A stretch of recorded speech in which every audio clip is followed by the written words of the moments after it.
सप्तवरथमारूढं प्रचण्डं कश्यपात्मजं श्वेतपद्माधरं देवं तं सूर्ये प्रणम्येऽहम्। मैं उस सूरज देव जी को प्रणाम करती हूँ जो 7 घोड़ों के रथ पर सवार हैं, जो प्रचंड हैं और ऋषि कश्यप जी के पुत्र हैं, जो सारी सृष्टि को प्रकाश देते हैं, जो हाथ में श्वेत कमल धारण करते हैं। सूर्य तो हर दिन उगता है, पर अगर मैं कहूँ कि कुछ दिन ऐसे होते हैं जब सूरज सिर्फ उजाला ही नहीं लेकर के आता, बल्कि अपने साथ कई नई कहानियां भी लेकर के आता है। ऐसी ही एक सुबह होती है जब सूर्य आसमान में अपनी दिशा बदलता है, तब इंसान की किस्मत और इतिहास दोनों मानो बदल जाते हैं। इस साल अप्रैल में बैसाखी वाले दिन सूर्य देव जी राशि परिवर्तन कर मेष राशि में आ रहे हैं। इस दिन को मेष क्रांति भी कहते हैं। इसी दिन से नया सौर वर्ष मानो शुरू हो जाता है। यह सिर्फ एक खगोलीय घटना नहीं है, ये एक नई शुरुआत का संकेत है। मानो जैसे प्रकृति कह रही हो कि अब बदलो और आगे बढ़ो।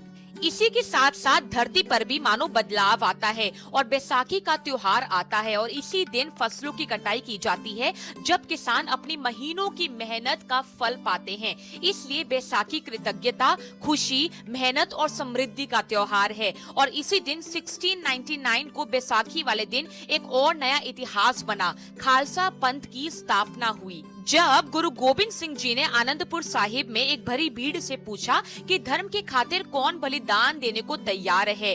तब कुछ समय बाद एक एक कर 5 लोग आगे आए और गुरु जी ने उन्हें अमृत पिलाकर 5 प्यारे बनाया। साथ ही गुरु जी ने खुद भी उनसे अमृत लिया। खालसा का अर्थ है डर से मुक्ति और अन्याय के खिलाफ लड़ाई। पर इतिहास हमेशा उजला नहीं होता। ऐसी ही एक और बैसाखी का दिन 13 अप्रैल 1999 जलियांवाला बाग का हत्याकांड, जहां लोग खुशियां मनाने के लिए आए थे, पर कुछ ही देर में खुशियां मातम में बदल गई जब जनरल डायर ने निर्दोषों पर गोलियां चलाई। उस दिन डर नहीं बल्कि क्रांति पैदा हुई, और इस दिन एक और सूरज उगा, डॉक्टर भीमराव अंबेडकर जी, जिन्होंने अंधकार को ही नहीं बल्कि अन्याय को भी मिटाया, जिन्होंने सिखाया हमें एक इंसान की कीमत उनके जन्म से नहीं बल्कि उनके अधिकारों से मानी जाती है, उनके अधिकारों से होती है। वे देश के संविधान के निर्माता बने एक ही दिन जब अलग अलग कहानियां लिखी गई। कभी खेतों में खुशियां उगी, कहीं दिलों में हिम्मत जगी, और कहीं खून बहा, और कहीं इंसान बराबर हुए।